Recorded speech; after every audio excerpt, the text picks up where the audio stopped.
कालपर्यंत आपण आलोय ते म्हणजे वर्णमालेच्या व्यंजनापर्यंत आलेलो आहोत. आज परत आपण त्या व्यंजनांना घेऊया आणि पुढच्या आणखीन काही राहिलेली व्यंजनांना देखील पूर्ण करूया. ठीक आहे, पहा वर्णमालेमध्ये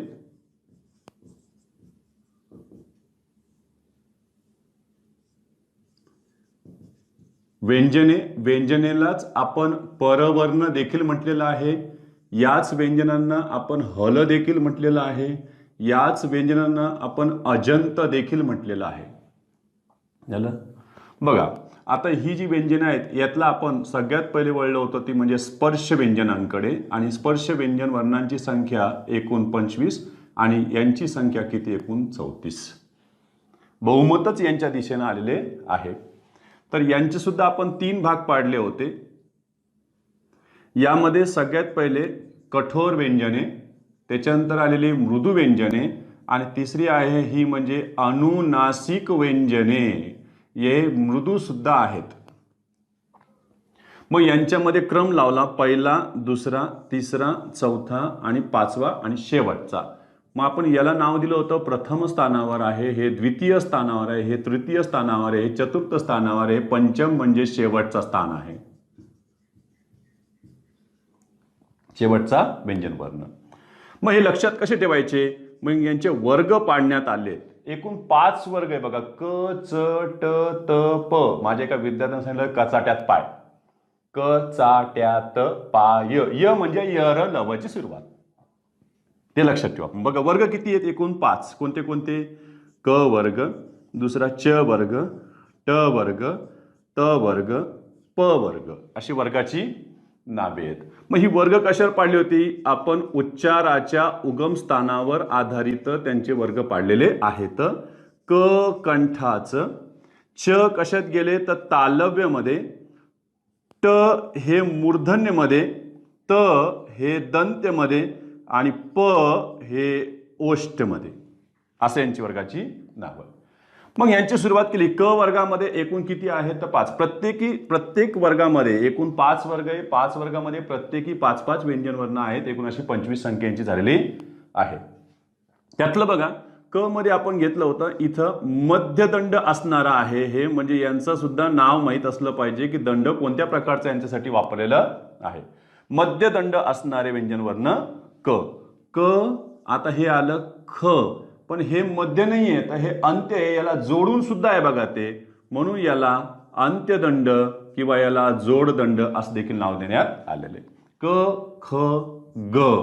ग हे स्वतंत्र दंडामध्ये येत आहे आणि पुढे आलेलं आहे घ. हे तिघापैकीच एक जण आहे, म्हणजेच कोण झालेलं हे अंत्य किंवा जोडदंड त्याला म्हणू शकता तुम्ही. शेवटचं जो आलेलं आहे ते म्हणजे वाङ्मयाचं ङ आले. पण याच्याकडे बघा बरं, दंड वरचं एवढं सगळं दिसतंय तरी पण त्याला अर्धदंड म्हणण्यात आलेला आहे. अर्धदंड असणारे व्यंजन वर्ण ङ. चला, ह्या ङ पासून मराठीमध्ये एकही शब्द सुरू होत नाही. पाहिलं तो अपूर्ण उच्चारातच राहणार आहे, पूर्ण उच्चारात होणार नाही. चला इथे आलं बघा, हे जे च आहे ते य मिश्रित असावेत. कारण यावेळेस काय होतं, जिभेच्या कडा आतल्या टाळूच्या म्हणजे काय आतल्या कठोर टाळूच्या दिशेनं चालतात. म्हणजे आतल्या वरच्या जे दाढा आहे ते दाढाच्या आतल्या भागाला जातात, म्हणजे टाळूच्या भागाला. च च च च. मग याला वाचलं आपण लगे च, त्याच्यानंतर हा आला छ, ज, झ आणि शेवटचं आहे हे ञ. काही जणांना हे चिन्ह जर सापडलं नाही ना तर हे चिन्हच घ्यायला कमी करत नाही बघा पुस्तकामध्ये, आणि मग तो विद्यार्थ्यांचा गोंधळ सुरू होतो. तो त्याला त्रच वाचतात. काय वाचतात? त्र. ते त्र नाहीये, लक्षात ठेवायचं. च छ ज झ ञ, च छ ज झ ञ. कारण तुम्ही हा जर शब्द वाचला ना तर लगेच तुम्हाला लक्षात येईल की तुम्ही काय वाचताय. वाचायला काय वाचताय? चंचल. काय वाचताय? चंचल. चंग बघा, चंचल चंचल चंचल ञ ञ ञ ञ चंचल त्याच्यामध्ये वाचू शकता. ठीक आहे, हे चिन्ह वापरायचं नाही. यामध्ये तुम्ही प्रत्येकामध्ये य टाकूनच वाचन करा. च च. जरा यांचा दंड कोणता आहे बघा बरं. हा आला जोडदंड, हा आला अर्धदंड, जोड जोड जोड. झाले. आता ट मध्ये, ट वर्गातलं बघा बरं. ट ट म्हटलं की मूर्धन्य बघा, जिभेचा शेंडा असं मध्यभागी लागतोय वर टाळूच्या दिशेनं. ट ट. ट ट बघा वरच्या दिशेला लागतं. ट ठ ड ढ न ट ठ ड ढ न आले बघा. ट हे आलेलं आहे ठ, त्याच्यानंतर हे ड आणि हे आलेलं आहे ढ आणि हे बाणाचं न. ट ठ ड ढ न. याचा दंड कोणता आहे? अर्धदंड असणारं, अर्धदंड असणारं, अर्धदंड असणारे, अर्धदंड असणारे आणि हे स्वतंत्र दंड असणारे. आतापर्यंत स्वतंत्र दंड असणारे की झाले ग न.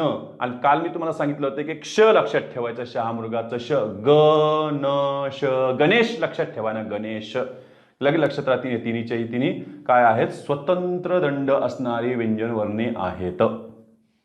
हॅलो, पुढचं आलेलं बघा त थ द ध न. याला आपण नळाचं न, याला बाणाचं न म्हणतो, कारण त्याच्यापासून मराठी सुरुवात काही होत नाही. ह्या न पासून याच्यापासून सुरू होते. ठीक आहे. आता त कोणतं झालेलं आहे? हे जोडदंड, हे जोडदंड, हे अर्धदंड, जोडदंड, जोडदंड. ठीक आहे. आता प मध्ये बघा प फ ब भ म. प फ ब भ म. याच्यामध्ये प जोडदंड, याच्या मध्यदंड कोणता आला? तर मध्यदंड असणारा एक क आहे आणि आता कोणाला आहे? फ आहे. स्वतंत्र दंड असणारे कोण आहे? ग आहे आणि कोण आहे याच्यामध्ये? न आहे, बाणाचं न आणि शेवटचे येणार ते श. आपण पाहू नंतरच. त्याच्यानंतर बघा जोड, मध्य, जोड, जोड, जोड. ठीक आहे. आता यामध्ये बघा च मध्ये जसं य मिसळलेलं आहे तसंच च मध्ये अ मिसळलेलं देखील तुम्हाला वाचता येईल, पण याला काही वेगळा वर्ग म्हणायची काही गरज नाही, परंतु याच्यातूनच बाहेर पडलेला आहे उच्चाराच्या. फक्त उच्चारण त्याच्यापेक्षा थोडासा वेगळा आहे. बघा हा च अमिश्रितवाचा च, छ, ज, झ, इकडे तो येणार नाही. तर यांच्यामध्ये वाचनामध्ये तुम्ही जर पाहिलं तर लगेच लक्षात येईल. बघा बरं, हे वाचायला काय वाचता तुम्ही? चो च चो च. बघा जिभेच्या कडा वर गेलेला नाहीये, जिभेचा शेंडा समोरच्या दिशेने आला, दाताच्या मागच्या भागाला. च च बघा चो च चो च चो च. आता मी जर याला असे लिहिले तर आता बघा वाचन बघा लगेच बदलतं. याचं मात्र वाचन तेच राहिलं चो, पण याचं वाचन करत असताना लगेच जिभेच्या कडा उचलल्या गेल्या. बघा चो ची. चो चो म्हणताना समोर लागताना, ची म्हणताना मागचे बघा. चो ची, चो चीने, चो चीने, हा फरक त्यांच्यामध्ये पडतो. म्हणजे याचा अर्थ हा तुमचा कशामध्ये चाललाय? इथे येणाऱ्या दंत तालव्यामध्ये. म्हणजे इथं जे आलेले आहे त्यांना दंत तालव्य हे वर्ण म्हणतात. यांनाच आपण वर्ष्य वर्ण देखील म्हणतो. वर्ष्य ध्वनी कोणते असं परीक्षेला एकदा विचारलं होतं, तर उत्तर होतं दंत तालव्य. मग यामध्ये च आहे, च पासून सुरू होऊ शकते, ज पासून सुरू होते. आपण म्हणत नाही का एखाद्याला जरा सांभाळ जीवाला, काय म्हणतो? जरा, जरा सांभाळ जीवाला. जमाव, जमात, जावई असे शब्द वाचून बघा, लगेच लक्षात येतील त्याच्यामध्ये. ठीक आहे. झ मध्ये पण बघा जरा, झाड, झाडणी. पण तुम्ही झेंडा नाही म्हणू शकत. झेंडा म्हटलं की हे झ यायला लागलं. कोणतं वरचं बघा य मिसळते. झेंडा, झेंडा. झरा आलं, झरा. पावसाची झड, झड, झड हे ऐकण्यात येतंय. पण यापासून मराठीमध्ये या उच्चारानं असा छ चालू होत नाही. दंत तालव्य छ न शब्दाची सुरुवात होत नाही. हे जोडाक्षरामध्ये अपूर्ण उच्चाराचा असेल किंवा शब्दाच्या शेवटी जर येत असेल तर हा होऊ शकतो. कारण आपण जर वाचलं तर लगेच लक्षात येईल की याला वाचा. आता काय वाचता? तुच्छ, तुच्छ, तुच्छ, तुच्छ. लगेच वाचतो आपण. उच्छवास, उच्छवास त्याच्यामध्ये वाचता येईल. ठीक आहे. यामध्ये आणखीन आपण काल पाहिलं होतं ते म्हणजे कठोर जे काही व्यंजन आहे त्या कठोर व्यंजनांना आणखीन एक नाव प्राप्त झाले, ते म्हणजे आघोष वर्ण. आघोष म्हणजे काय? यावेळेस केवळ श्वास येईल आणि जाईल, त्यांचा उच्चार तर होणार आहे झालं, म्हणून याला श्वास वर्ण किंवा आघोष वर्ण देखील म्हटलेलं आहे. तर मृदूच्या वेळेस मात्र काय होईल की ह्या कंठामध्ये स्वरतंतूंची कंपन होतील, म्हणून यांना घोष वर्ण देखील म्हटलेलं आहे. यांना नाद वर्ण देखील म्हणतात. नाद म्हणजे घरघर होईल इथे. तर आपण पाहिलं ना, असं इथं हात लावून बघितला तर इथं क ख ग घ, क ख ग घ, म्हणजे ह्या स्वरतंतूंचं जर व्हायब्रेशन जर पाहिलं तर कंपन जास्त वाढतात यांच्या वेळेस. ग ग, क ख ग घ, त्या पद्धतीनं. इतकं आपण कालच्या तासाला पाहिलं होतं. परत आपण अर्धस्वराकडे देखील वाटचाल केली होती. बघा स्पर्श व्यंजन झाले 5, त्यानंतर व्यंजन वर्णातून आणखीन जे आले त्याला आपण अर्धस्वर हे नाव दिले होते. यांना अर्धस्वर का म्हणायचंय? कारण यांचा कधी कधी स्वरासारखा देखील उपयोग होतो. झालं म्हणजे अर्धस्वरांचा स्वराप्रमाणे जर उपयोग झाला शब्दामध्ये तर त्याला आपण संप्रसारण म्हणतो, आणि स्वराचा अर्धस्वराप्रमाणे उपयोग जर झाला तर त्याला आपण यनादेश म्हणजे संधीमध्ये आपण पुढे शिकणारच आहोत. झालं. अर्धस्वराला आपण अंतस्थ देखील म्हणतो. अंतस्थ शब्द हा दोन पद्धतीने लिहितात, एक तर विसर्ग टाकून तुम्ही लिहू शकता किंवा विसर्गाशिवाय देखील तो लिहू शकता. अंतस्थ का म्हटलं? कारण त्याच्या मुखामध्ये निर्मिती आहे आणि तसंच त्याचं स्थान स्पर्श व्यंजन आणि पुढे येणाऱ्या उष्मे म्हणजे घर्षकच्या मध्ये आहे. उष्मे किंवा घर्षकच्या मध्ये त्यांचं स्थान आहे, म्हणून त्यांना अंतस्थ देखील म्हटलेलं आहे. झाले. अर्धस्वर जसे स्वर मृदू आहेत तसं हे सुद्धा कसे आहेत? मृदूच आहेत. अर्धस्वर सुद्धा मृदू, याची संख्या एकूण 4 आहे. झालं. यांचं उगमस्थान कुठेही तुम्हाला कंठात दिसणार नाही. झालं. जसं आता स्वर आपण पाहिले होते बघा, स्वरांचं मी हे थोडं पुसून टाकतो आणि स्वरांचं लिखाण आपण असं केलं होतं बघा, आठवा. अ आ ई ई रू, त्याच्यानंतर लू आणि शेवटची एक जोडी घेतली होती ती म्हणजे उ उ. झालं. यांच्यासारखे यांचे स्थान राहील का तर पाहूया आपण. तर अ आचं स्थान कंठामध्ये होतं बघा, अ आ. इथं त्यांची निर्मिती नाहीये. मग कोण आहेत हे बघा बरं. यांचं लिखाण जर पाहिलं तर य, त्याच्यानंतर र, त्याच्यानंतर ल आणि शेवटचं व. य र ल व. यात वाद चालू आहे आणखीन एक क्रम लावण्याचा. य व र ल म्हणजे जर हे उ उ जर ह्याच ठिकाणी असतं हे जर दोघं खाली आले असते तर अ आ ए ए उ उ रू लू यानुसार त्यांचं य व र ल असं स्थान दिलं गेले असते. पण शब्दकोशामध्ये सुद्धा य र ल व असंच त्यांचं स्थान झालेलं आहे. जर शब्दकोश तुम्हाला हाताळता येत असेल तर तुम्ही पाहू शकता. शब्दकोशामध्ये देखील क्रम आणखीनही तसाचे शब्दांचा. मग आता इथं बघा या ठिकाणचं त्यांच्याकडे तर कोणच उगम नाहीये, पण इथून सुरुवात होती बघा. ऱ्स्व ई किंवा दीर्घ ई सारखं त्यांचा उच्चार होऊ शकतो बघा. ई ई उच्चाराचं स्थान सारखे बघा. ई ई य ई ई य ई ई य म्हणजे याचा अर्थ होतोय, स्थान मिळतोय. म्हणजे ई ईचं स्थान जर तालव्य आहे तर यचं सुद्धा स्थान काय झालं याच्यामध्ये? तालव्य वर्ण. दुसरा जो आलेला आहे हा झाला र. रचं उगमस्थान रू सारखंच बघा. रू म्हटलं की मूर्धन्यकडे जिभेचा शेंडा चाललेला आहे बघा, रू. त्याच वेळेला तुम्ही र र र, पण रू मध्ये र मध्ये फरक काय आहे? मूळचा फरक असा आहे की र र र र म्हणताना आतमध्ये जिभेला कंपन निर्माण करावी लागतात, त्याशिवाय ते निर्माण होत नाही. म्हणून याला कंपित व्यंजन वर्ण देखील म्हणतात. झालं. आता दंडाचा दोघांचा विचार जर केला तर याच्याकडे जोड दंड आहे, याच्याकडे दंडच नाही, म्हणजे हा दंड नसणारा एकमेव व्यंजन वर्ण आहे जो कंपित देखील आहे. झालं. नंतर त्याचं जोडाक्षरामध्ये लिखाण कसं करायचं आहे ते आपण नंतर पाहणारच आहोत. तालव्य र हे झालं याच्यातलं मूर्धन्य. आता याचा उच्चार कसा कराय? लू सारखं. लू लू लू लू लू आलं त्याच्यामध्ये ल लू. म्हणजे हे उगमस्थान झालं दंत्यसारखं. पण व च उगमस्थान खरंच उ उ सारखं आहे का पूर्ण? कारण उ उ म्हणताना दोन्ही ओठाचा आधार घ्यावा लागतो, तर वच्या वेळेस खरंच आधार घ्यावा लागतो का? बघा यर ल व असं म्हणत नाही आपण. यर ल व, यर ल व हे खालचं ओठ आणि वरचे दात, म्हणजे हे दात आणि ओठ याला दंतोष्ट. दंतोष्ट दोघांना मिळून दंतोष्ट त्याचं उगमस्थान झालं. म्हणजे याचं उगमस्थान तुम्हाला ओष्ट करता येत नाही, त्याचं उगमस्थान काय करावं लागतं तुम्हाला? दंतोष्ट. याच्यावर सुद्धा प्रश्न परीक्षेमध्ये पडलेले आहेत. झालं. इथपर्यंत आपली काल वर्णमाला आली होती. आता याच्या पुढे आपण वाटचाल करतोय. उष्मे शेवटचं बघा, शेवटचे दोन उष्मे. उष्मे किंवा घर्षक हे कठोरामध्ये वाटचाल करतायत. यांची संख्या एकूण 3च आहेत. झालं. यांचं उगमस्थान सुद्धा कंठामध्ये कुठंच नाही. मी हे उगमस्थान जे सोडलेलं आहे ते कोणासाठी आहे? खास करून कंठासाठी. वरचा भाग सोडून दिलेला आहे. कारण हे जसं जसं तुम्ही वेगवेगळ्या घरामध्ये प्रवेश करता, समजा आता तुम्ही स्पर्शमधून अर्धस्वरात आले, उष्मेत आले म्हणून काही मुखातल्या अवयव प्रत्येक वेळेस काही आपली जागा बदलणार नाहीये. चला आता आपल्याला स्पर्शव्यंजन निर्माण करायचे, आता तुम्ही अशी सेटिंग करून घ्या. आता आपल्याला अर्धस्वर निर्माण करायचे, तुम्ही खालीवर होऊन जा. असं सेटिंग होणार नाही. मुखाची सेटिंग कधी बदलणार नाहीये आतली, लक्षात ठेवा. कारण आपल्याकडं कंठापासून तर पुढं ओष्ठापर्यंत प्रवेश करावा लागतो.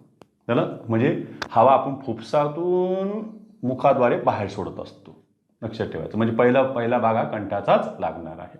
मग कंठामध्ये निर्माण होत नाही. मग कोण आले यांच्याकडे बघा बरं, हे श आले. झालं. त्यांचं म्हणणं आहे आता ह्या शला सुद्धा वर छोटीशी दांडी घ्यायची, नंतर त्याला गोलगुंडी करून असं करायचं आहे. आता सांगा एवढं कोण लक्ष देणार आता लिहिताना? झालं. प्रिंटिंगमध्ये ते ठीक आहे, पण लिहिताना मात्र थोडासा चुका होऊ शकतात. झालं. मग आता हे श आले. श श हे तालव्यमध्ये गेलेले आहे. उच्चार काय झालं? श. त्या श मध्ये बघा बरं असंच य मिश्रित वाटतंय बघा उच्चारामध्ये. श श श वाटतंय, य मिश्रित वाचतंय. त्याच्यामुळं काय केलेलं आहे यांच्यामध्ये, ज्या वेळेला आपण असं जोशी लिहू, तर जोशीला जर आपल्याला एखादा पुढं प्रत्यय लावायचा असेल तर याचं लगे ते जोशांना असं करतील का जोशांना असं करतील, असे देखील आपल्याला प्रश्न परीक्षेमध्ये विचारलेले आहेत. झालं. जसं आता मासा असेल तर माशाला, मग श मध्ये य वाचताना आपण वाचलेलं आहे, पण ते लिहिताना वापरायचं नसतं. झालं. म्हणजे त्याच्या उच्चारातच य आहे. झालं. तर याच्यातलं हे होणार नाही. उत्तर कोणतं याचं? जोशांना, जोशांना. झालं. श. त्याच्यानंतर शच्या नंतर आलेलं आहे हे षटकोनाचं श, हे मूर्धन्यमध्ये आहे. हे हिंदीमध्ये नाही, आम्हाला काही फरक आढळत नाही दोघांमध्ये, पण मराठीमध्ये 100% त्याच्यामध्ये उच्चारात भेद आढळतो. थोडंसं उदाहरण पाहू त्याचं पण आपण. बघा हा एक शब्द आहे, तुम्ही वाचला तर लगेच लक्षात येईल तुम्हाला. बस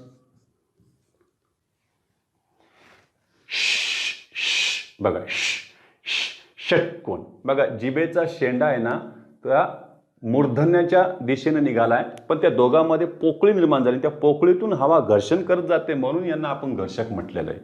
शच्या वेळेस पण तसंच आहे बघा, की जिभेचा जो भाग आहे, जिभेच्या कडा आहे, त्या आतल्या तालव्याच्या दिशेने जातात आणि तिथं पोकळी निर्माण करतात. त्या पोकळीतून हवा घर्षण करत जाते, तिथं थोडीफार उष्मा निर्माण होते.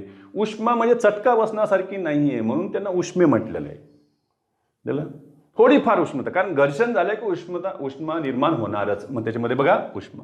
मग इथं वाचा बघा षट, म्हणजे बघा ना किती वेगळी एकदम व्यवस्थित त्यांनी काय केलेली त्याची रचना केलेली आहे लिहिताना. श म्हणताना लगेच ट म्हणावं लागतं, म्हणून षटकोन, षटकोन, षटकोन. त्याला पण हे शेवटचं न बघा बाणाचं झालेलं आहे, याचा ह्या दोघांचा असर त्याच्यावर झालेला आहे, म्हणून तो मूर्धन्य झालेला आहे. कारण आपल्याकडं कोण लिहिताना आपण भूमितीतलं जे कोण लिहितोय ते कोण असं लिहितोय का असं लिहितोय बघा बरं. तर हे कोण असं असतं. काय कारण आहे ही बदलायची मराठीमध्ये ती आपल्याला कळाली पाहिजे. तर कारण हे पुढे संधीमध्ये सुद्धा आपण शिकणार आहोतच. हे कोण आहे, हे कोण नाही, कारण हे कोण मराठीमध्ये सर्वनामामध्ये शिकणार आहे आपण. हे पुढे जाऊन आपण अनिश्चित सर्वनाम किंवा प्रश्नार्थ सर्वनाम म्हणून त्याचा अभ्यास करतो. हे कोण आहे. पण हे कोणचं न का बरं मूर्धन्य झालं, त्याचं उच्चारामुळे झालेलं आहे बघा. तुम्ही वाचून बघा, नुसतं कोण म्हणा, कोण कोण, तर जिभेच्या शेंडा दाताला लागतं. कोण कोण, आपल्याला हेच वाचायचं म्हणून म्हटलं मी, कोण. मग तुम्ही जर हे म्हणले कोण आहे रे तेथे, कोण आहे, तेव्हा बघा जिभेचा शेंडा बरोबर वरच्या दिशेने जातो, कोण. आणि हे कोण आणि म्हणायचं बघा षटकोन. तुम्ही पूर्ण उच्चार करा, षटकोन, षटकोन, तर जिभेचा शेंडा दाताकडे येतच नाही. पाहून घ्या तुम्ही, षटकोन, षटकोन. तुम्ही सुद्धा उच्चार करत जा, षटकोन, षटकोन, षटकोन. तर जीभ बरोबर मूर्धन्याच्या दिशेने जाऊन संपते. 2 वेळेस ही मूर्धन्याच्या दिशेने जाते, हे टेकते, परत टेकते. न श. विशेष जेव्हा लिहितो आपण, विशेष, विशेष म्हणताना काय झालं, जिभेच्या कडा उचलल्या, याचा अर्थ ते श हे आणि शेवटचं श हे बघा, विशेष, विशेष. आपल्याला ते शुद्ध लेखनासाठी सुद्धा टाकतीनं हे श घ्यायचंय विशेष का हे विशेष घ्यायचंय. हे उच्चारावर आधारित आहे ना, तर हे होणारच नाहीये का उच्चार बघा, विशेष, विशेष आलं. आणि शेवटचं जे आलेलं आहे ते म्हणजे दंत्य स. बघा जिभेचा शेंडा दाताच्या बरोबर जवळ जातो पण चिकटत नाही. नुसतं स म्हणा, असं हिसिंग साऊंड ऐकू येतं बघा. जवळच गेला, मधून पोकळीतून हवा निघून गेली. बघा तुम्ही हा शब्द वाचून बघा बरं, तुम्हाला लगेच लक्षात येईल की अरे बऱ्याच वेळेस काय होतं, जीभ जवळ जाते, ही जीभ जवळ जाऊन हे 3 वेळेस दना दना दना लागते बघा. सदानंद सदानंद सदानंद 3 वेळेस ती चिकटली. म्हणजे याचा अर्थ त्यांची बरोबर रचनाच तशी केलेली आहे की तिथं जिभेनं जवळ जायचं आणि तिथून जास्त काही त्रास नाही, फक्त लागायचं काम आहे. सदानंद झालं. त्याच्यामध्ये श श श आले. यापुढे महाप्राण. महाप्राण कोण आहे, तर महाप्राण म्हणजे फुफ्सातून त्यावेळेस पूर्ण हवाच रिकामी होती. झालं. बरीचशी हवा त्याला लागून जाते. महाप्राण वर्ण जो आहे तो, त्याला पहा हा एकच आहे आणि याचा उगम कंठामध्ये आहे आणि तो आहे ह. झालं. आणि हा मृदूमध्ये मोडतो. बघा आता ह, हे बघा इथं इथंच ह ह ह. बरीचशी हवा आपल्याला बाहेर फेकावं लागते त्यावेळेस. ह तो महाप्राण. प्राण म्हणजे स्वन, प्राण म्हणजेच वर्ण. महाप्राण म्हणजे या सगळ्यात मोठा तोच झाला. सगळ्यात जास्त आवाज त्यालाच लागते. झालं. पुढे चालून काय झालं, हा महाप्राण जो ह आहे तो उच्चारामध्ये यांच्यामध्ये मिसळायला सुरुवात झाली. बघा कसं क मध्ये मिसळून हा तयार झाला. बघा क ख क ख ख ख. बघा याच्यामध्ये ह ऐकू येतं. क ख क ख. आता एवढं आपण घसा खरखरून वाचत नाही त्याला, नेहमी ख असंच वाचतं. क ख ख ख ख ख. ते माय नेम इज खान मध्ये नाही का, तो बाकीचे त्याला म्हणतात कान कान, तो म्हणतो not not, my name is Khan Khan Khan Khan. Use your epiglottis. तो म्हणतो की इथलं तुमचा कंठ वापरून तिथलं तुम्ही काय करा, स्वर वापरा, त्याच्यामध्ये ॲस्पिरेटेड करा त्याला, ह वापरून, यच वापरून. झालं. म्हणजे तुम्ही जर पाहिलं तर इंग्लिशमध्ये असं ख नाही आहे. जसं आता आमचं आडनाव जर घेतलं आम्ही, हे देशमुख, हे वर यश लिहिलं तर काय झालं, वरचंच यच पुढे कुठे आलं नाही, खाली आले आणि तयार झालं देशमुख. नाही तर देशमुखच झालं असतं. देशमुख देशमुख. क ख म्हणजे ह्या क मध्ये ह मिसळले तर तयार झाले ख. मग असं ख लिहितो का आपण? नाही, आपल्याकडं वेगळं त्याला लिखाण केलेलं आहे. त्याच्यासाठी चिन्ह वेगळं वापरलेलं आहे.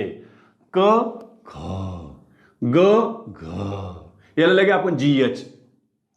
क ख ग घ. च छ. कित्येक जणांना छ ची स्पेलिंगच येत नाही हो. छाया लिहायला जाते आणि चाया लिहून ठेवतात. झालं.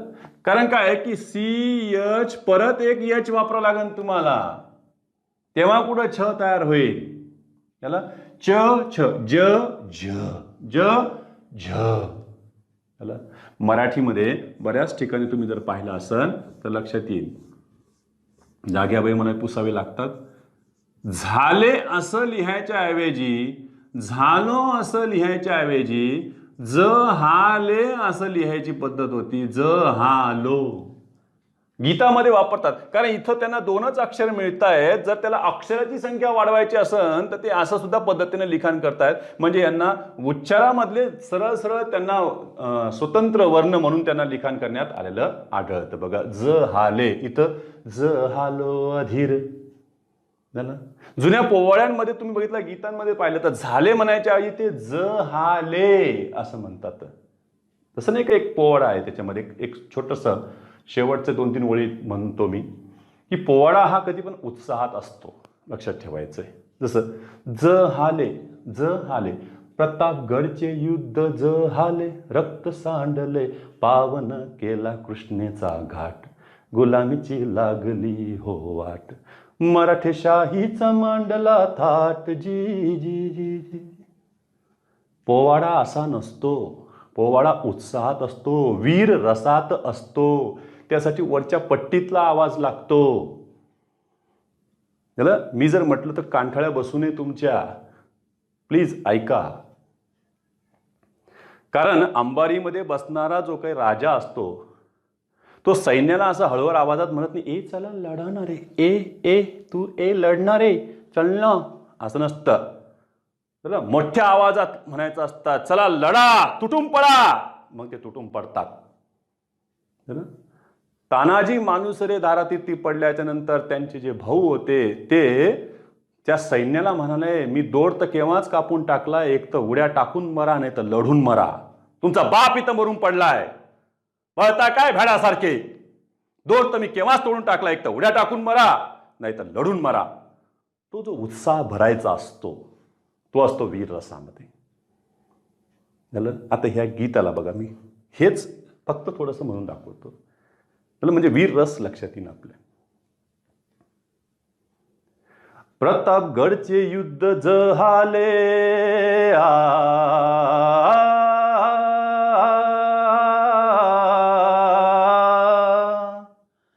प्रतापगडचे युद्ध जहाले, रक्त सांडले पावन केला कृष्णेचा घाट.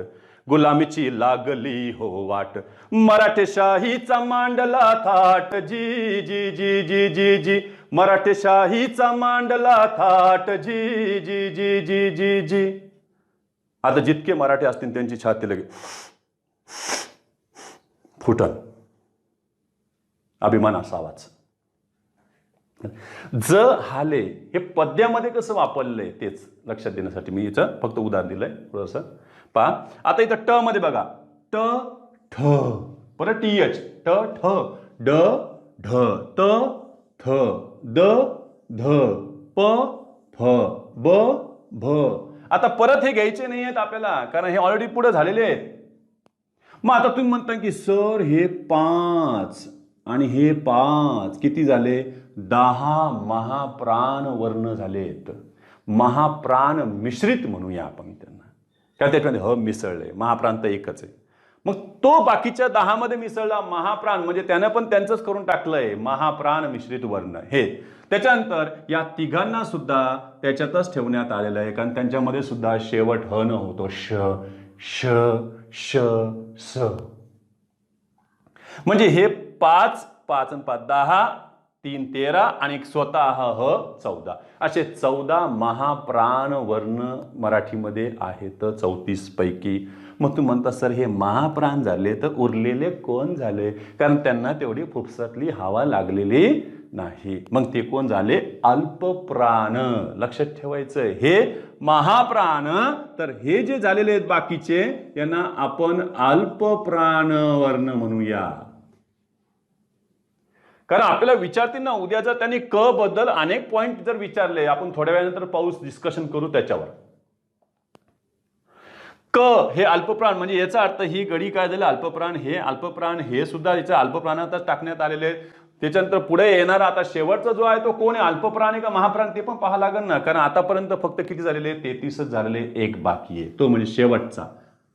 दिसेल ना बघा, हा झालेला आहे, याचं नाव वर लिहितो मी, स्वतंत्र प्राण.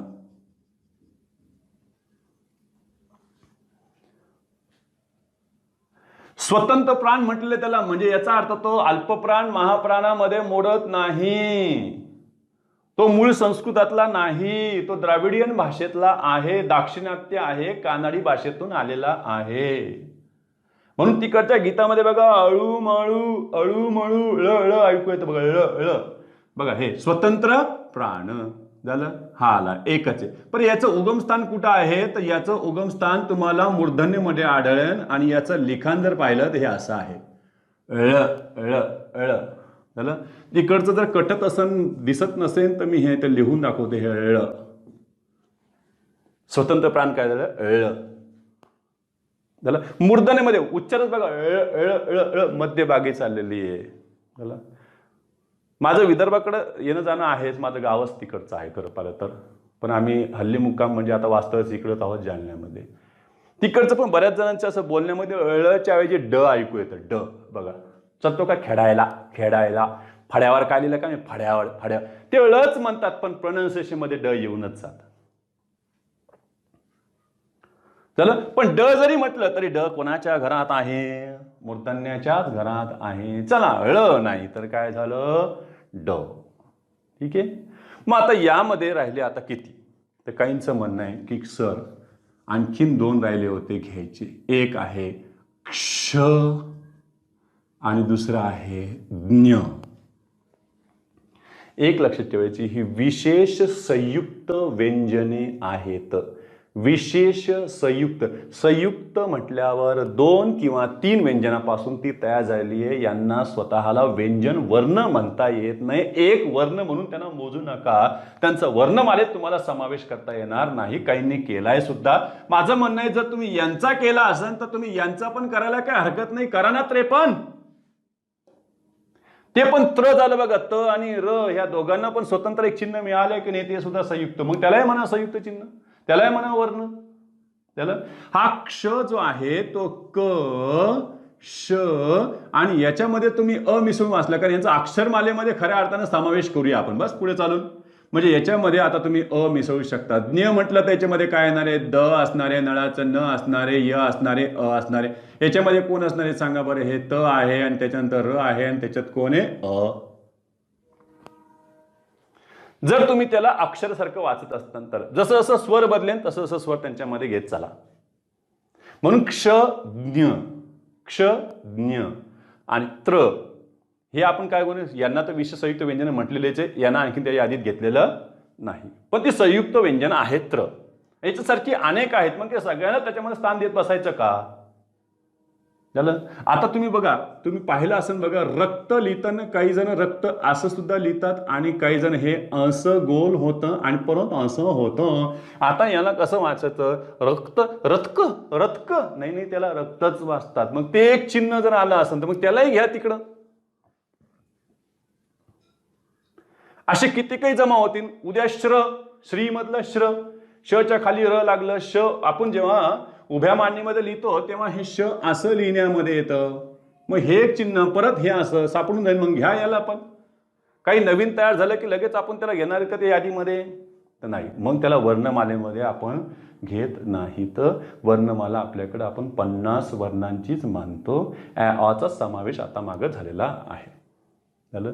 सुरुवातीला त्याला स्वरधी म्हणायचे, नंतर त्याला आता काय म्हणायला लागले, स्वर म्हणायला लागले. तर एवढा स्क्रीनशॉट काढून घ्या. याचा लगेच पुढे आपण निघूया. आताचा जो पुढचा प्रश्न आम्हाला अभ्यासायचा आहे तो म्हणजे उच्चारावर आधारित आहे. आपण पाहिलं होतं बघा की च जो आहे त्याच्यामध्ये च, छ, ज, झ यांचा आपण 2 पद्धतीने उच्चार पाहतोय. एक, त्यांचं तालव्य उच्चार सुद्धा आलेले आहेत आणि दंत तालव्य सुद्धा उच्चार आहेत. ज्या वेळेला यांचं तालव्य उच्चार असेल तेव्हा आपण उच्चारामध्ये त्याच्यामध्ये य मिसळून वाचत असतो. य, च, त्याच्यानंतर हे छ, ज, झ यांचं वाचन आपण असं करतो. आणि दंत तालव्यामध्ये आपण केवळ आता च हे अमिश्रितच वाचूया आपण. च झालं, त्याच्यानंतर छ, त्याच्यानंतर ज आणि शेवटचं आलंय झ. झालं. त्याच्यामध्ये मी सध्या अस्वर टाकून लिहिलेला आहे. जर नसेल तर आपण त्याचे पाय मोडून टाकू, तसं काही टेन्शन नाहीये. जसं स्वर येईल तसं आपण त्याच्यामध्ये ऍड करत जाऊ. झालं. मग आता शब्दांची उच्चाराची सुरुवात तालव्यानं झाली का दंत तालव्यानं झाली असा प्रश्न आपल्याला परीक्षेमध्ये विचारतात. आता काही जण आज नवीन असतील त्यांना तालव्य दंत तालव्य माहीत नसेल तर पुन्हा एकदा मला ती आकृती काढावं लागेल तुमच्यासाठी. 1 मिनिट फक्त.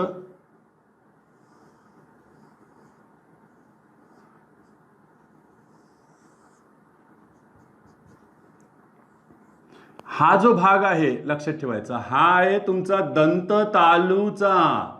त्याला आम्ही दंत तालव्य, त्यालाच आम्ही झालं.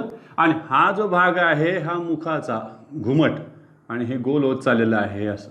चला आता या भागामध्ये एकतर जीभ इथे, जिभेचा शेंडा इथे लागेल तेव्हा आपण त्याला काय म्हणायचं, दंत तालू. किंवा ह्या जिभेचा शेंडा या भागाकडे जाईल, या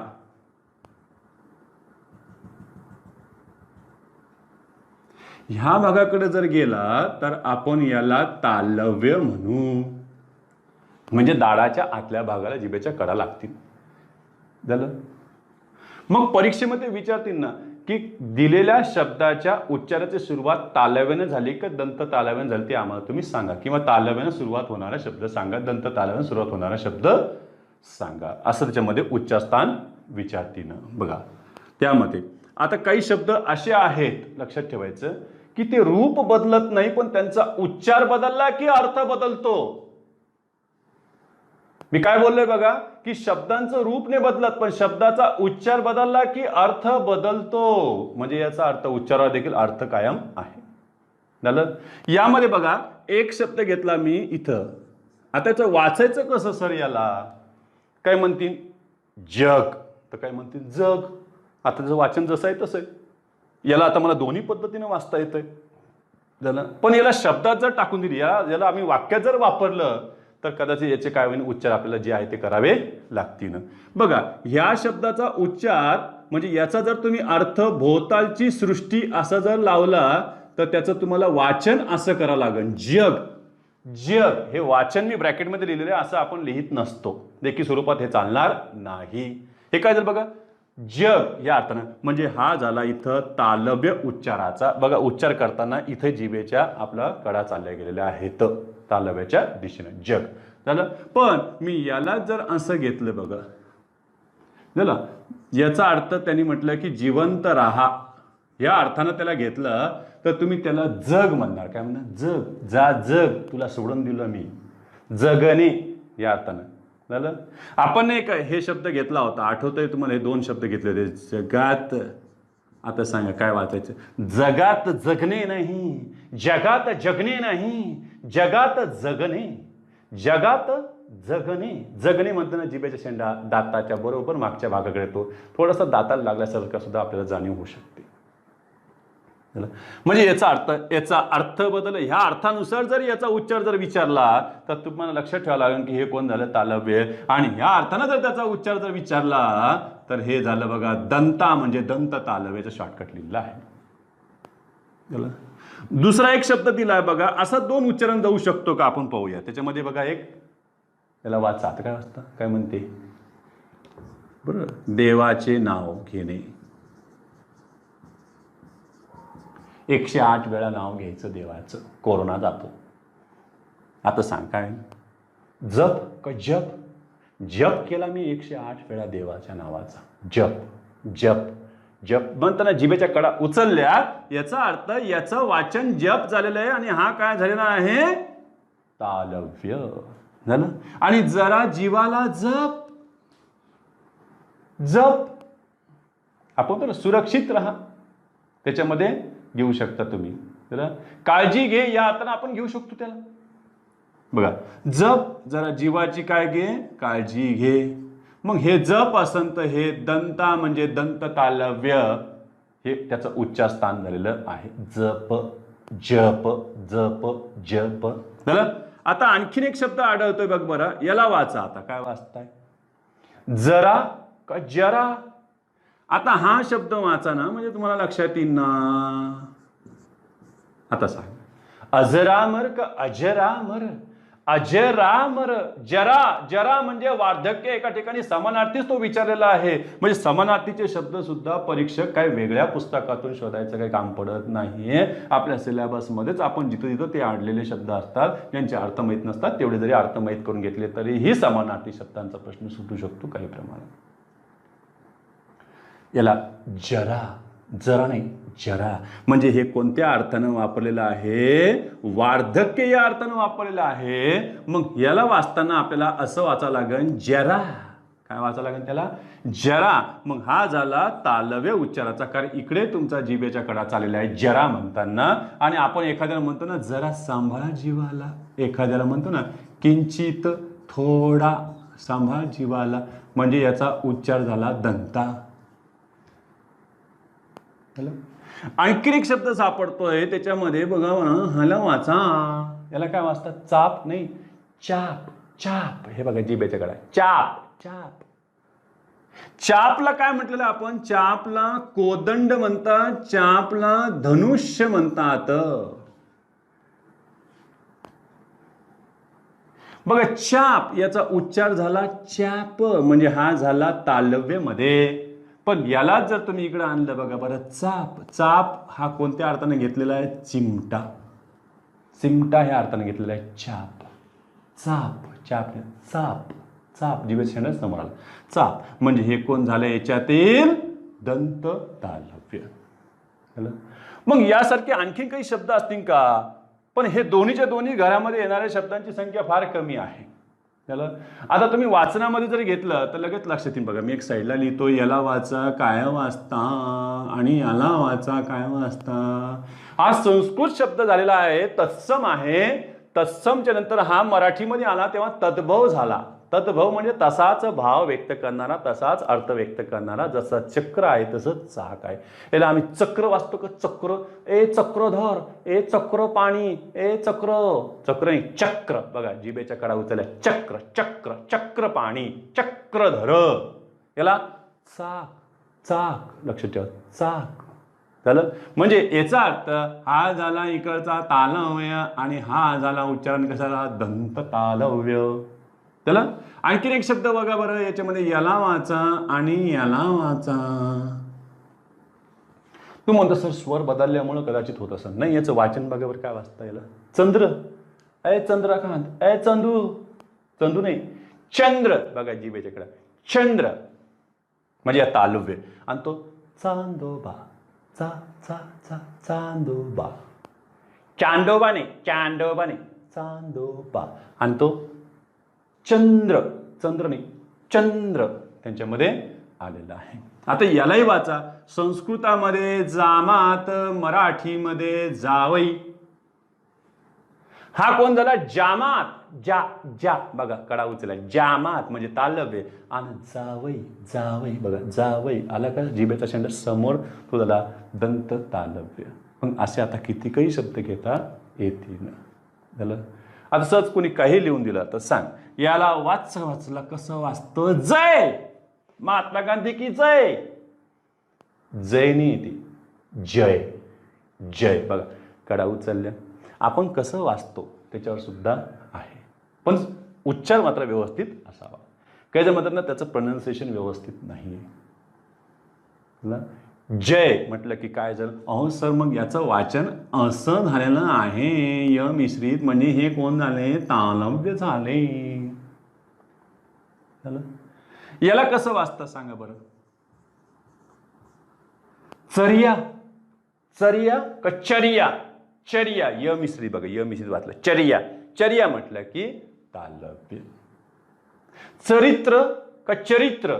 तर चरित्र वाचतो म्हणजे कोण झालंय? तालव्य. झालं. तर उद्याच्या तासाला आणखी आपण याच्या पुढेही निघूया, ते म्हणजे परसवर्णांचा वापर कसा करायचा आहे.